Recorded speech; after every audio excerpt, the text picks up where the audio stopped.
What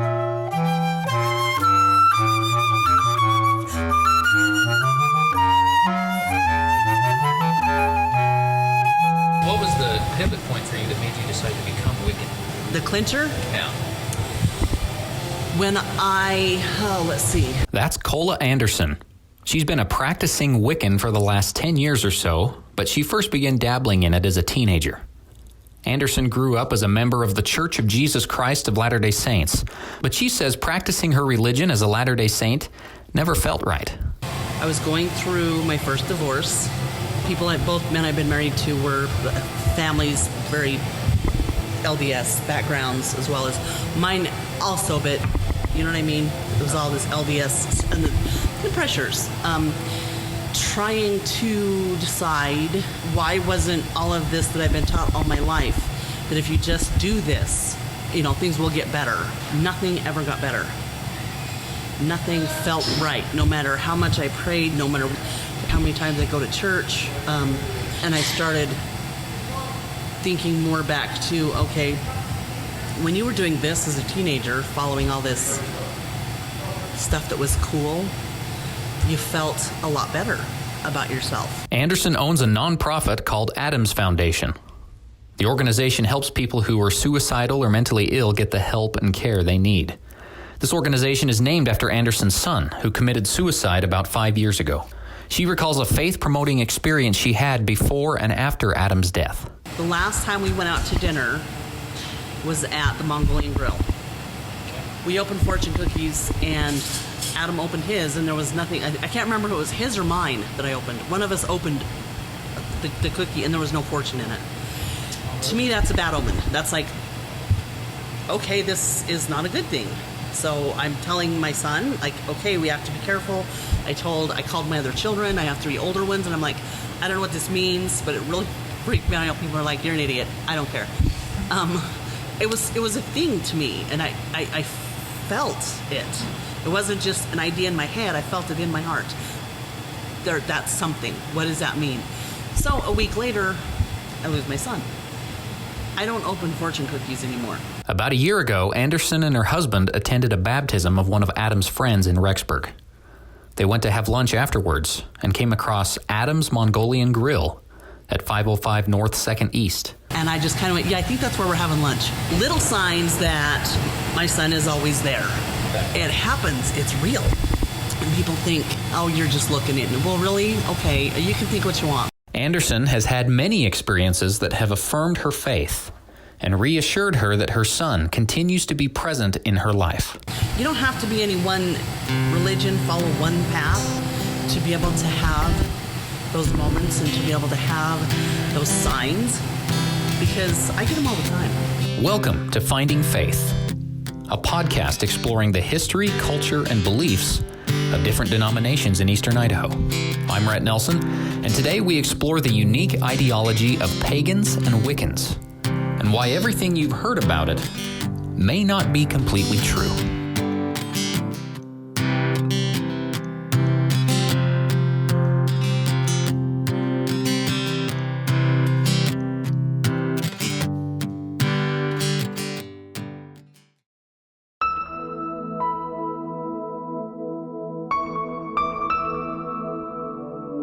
My first question going into this episode is understanding what a Wiccan is. Turns out, that's a harder question to answer than you might think. If you want to try to nail down what Wiccan is, good luck. It's not any one thing. It's not anything specific. It is literally a combination of what that particular Wiccan chooses to follow, what feels right to that person. Wicca is just one of thousands of different belief systems that fall under the umbrella of paganism. Terri Ireland, a practicing pagan in Idaho Falls, explains. Every Native Indigenous belief system falls under that umbrella, whether it's Native American or Native New Zealander or Native South American or Native Mesoamerican. That would fall under the paganism. If you're into natural healing herbs, candles, teas, rock or crystal jewelry, or other similar stuff, you may be familiar with Ireland. She owns Healing Hands Metaphysical Store at 429 B Street in Idaho Falls. These types of products are sold there. So the Mayans, the Aztecs, the Maori, the Sioux, the Cherokee. They all have a belief system that you wouldn't quite call religion. Ireland says one reason paganism is not technically considered a religion is because it's tied closely to the seasons of the earth, meaning spring, summer, fall, and winter, and the events that occur in conjunction with those seasons. Did you notice that a season is over? That the harvest is over, or that planting is over, things like that where you're very tied to the earth. Most of the men I know that are good hunters or good farmers are using exactly the same philosophies. They notice when the frost comes, and they notice when the sky changes color, and they notice when it's time to pick berries or when it's time to plant or dig potatoes. They know those things, and it's very, very closely aligned with paganism. In a similar vein, Wicca, or at least the form of Wicca that Anderson chooses to follow, is a combination of Celtic and Native American traditions. And since there's a strong emphasis on reverence for nature, Anderson says there isn't really any kind of formal worship structure. Our so-called church is nature. I don't have to go to X address to go to church or to worship who I choose to worship. I can do it from within my home. I can do it from out my backyard. I can drive 100 miles out into the mountains. It all comes from within us, not a building someone else has built, not an idea someone else has had. For many people, the word Wicca conjures up images of witches casting spells. But Anderson says that image is a common misconception. Wicca is not witchcraft. I have people who's like, can you cast a spell for me? No. This is not bewitched. This is not how it works. There are people who use witchcraft who claim to be Wiccan, but according to Anderson, that's not what being Wiccan is about. And the idea of Wiccan being satanic is also incorrect because, according to Anderson, they don't even believe in Satan. That's like asking somebody who has no faith. Atheist? An atheist. Thank you. Somebody an atheist about, worshiping God. We don't. It's not, there's nothing, there's no evil, no devil. But Anderson does participate in one Wiccan practice that involves a form of spellcasting on certain people or situations. We have groups that we will get together and talk on social media and whatnot about, have you seen this happening in the world? And what that means is, at a certain time, we cast a spell, which means it's basically a prayer, just with a whole lot more flair than what you'd normally think of. There's candles, there's incense, and then it is a group. Putting that energy out there to hopefully make things better.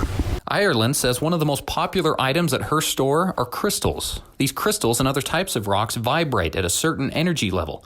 And when that energy level comes in contact with your personal vibration, she says it has healing properties. Everything has a vibration at a subatomic level.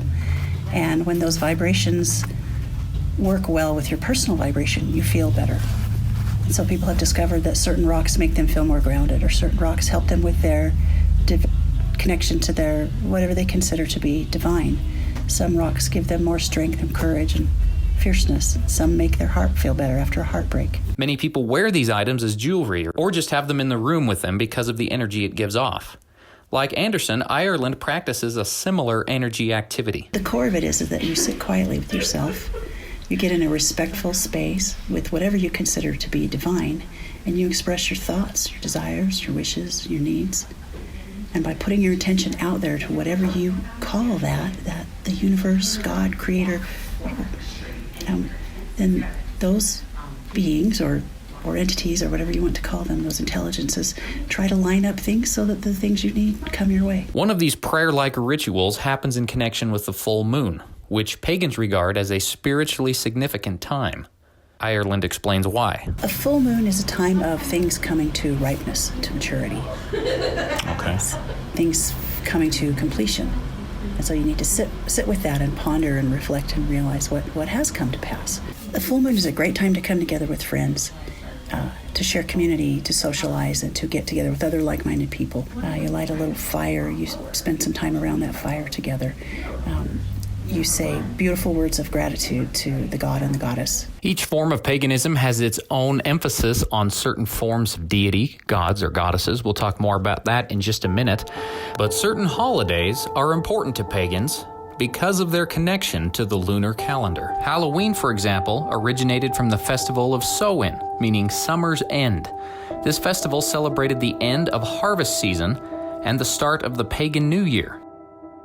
The official day was November 1st, but the pagans believe that the night before, on October 31st, the spirits of the dead returned to destroy their crops and wreak havoc. Well, our calendar is a sort of an artificially imposed timekeeping system. As Christianity moved through Europe, in order to get the local villagers and local folks to partake of Christianity, they would take a regular pagan festival and over time Christianize it. But the celebration of the harvest is not the only thing that makes the lunar cycle significant. Ireland says there are seasons in your personal life that coincide with the lunar cycle. There's something in your personal life. I've achieved that goal I set for myself. I've got my last child graduated from school. I, got a new roof on my house. Things like that, and things that... So those things happen whether you're aware of it or not? Uh-huh. There's always some type of completion in your life. Uh-huh. In conjunction with the moon cycle. Right. And some of those are worth celebrating and some need grieving. Interesting. And if you take pause on the full moon and notice those things and release them and move on, then it sort of clears your deck. It defrags your hard drive and you're ready to receive new stuff. It makes room for the new things that are coming. The source of these moments of prayer or meditation are always focused on someone or something divine. The concept of divinity can be somewhat abstract, depending on what particular pagan belief you subscribe to. As I said in the beginning, it all goes back to whatever resonates with you. Ireland, for example, doesn't worship anyone or anything in particular, but she acknowledges that there are masculine and feminine traits to divinity. In addition to there being some sort of a creator that you might consider a heavenly father, there's a heavenly mother. So there are masculine and feminine components to whatever the creator is. And we need to be respectful and be reverent and pay homage to both of those entities. But for Anderson, divine entities are a little more specific.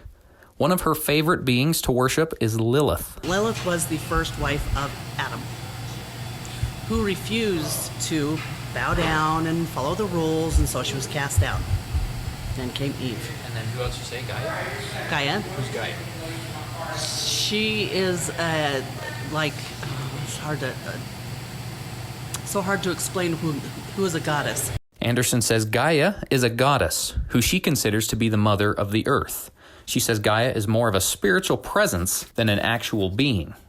Others she mentioned include Hecate and Thor, but Gaia is the one that resonates most with her. They're all spirits. They're all entities and energies. There's that word again, energy. That's consistent with what we heard earlier and also ties in with her beliefs about the afterlife. We believe when you pass on, what you leave behind is an energy. An energy is what you were before you had a body, and it's what you are after your body passes on. Since the death of her son, Anderson says she's had many experiences that have reassured her he is still present in her life. She's embraced the Wiccan faith more fully since then, and she says life has gotten even better. I had just started school when I lost him, gotten my GED, which he was a big part of. He's helped me with my math because I suck at it. I started college. He's the one that explained to me and showed me how to work a PowerPoint program. I graduated. It took me 4 years. I now have a bachelor's degree, and my life has just gotten exponentially better. It's one of those catch-22s, I guess. Yeah. Since I started following my path and being true to myself, things have gotten better, except for this one aspect. Adams Foundation continues to make an impact in the community by bringing greater awareness to mental health issues. It's becoming more and more open, which is a fabulous thing. It's awesome. It's one of the things we strive for. But we still have so far to go. I think it can go a lot further if we would just learn how to be more accepting of one another. And the fact that paganism is all accepting is how she knows she's on the right path. That is the biggest thing for me, and that's what feels right. For EastIdahoNews.com, I'm Rhett Nelson, and this is Finding Faith.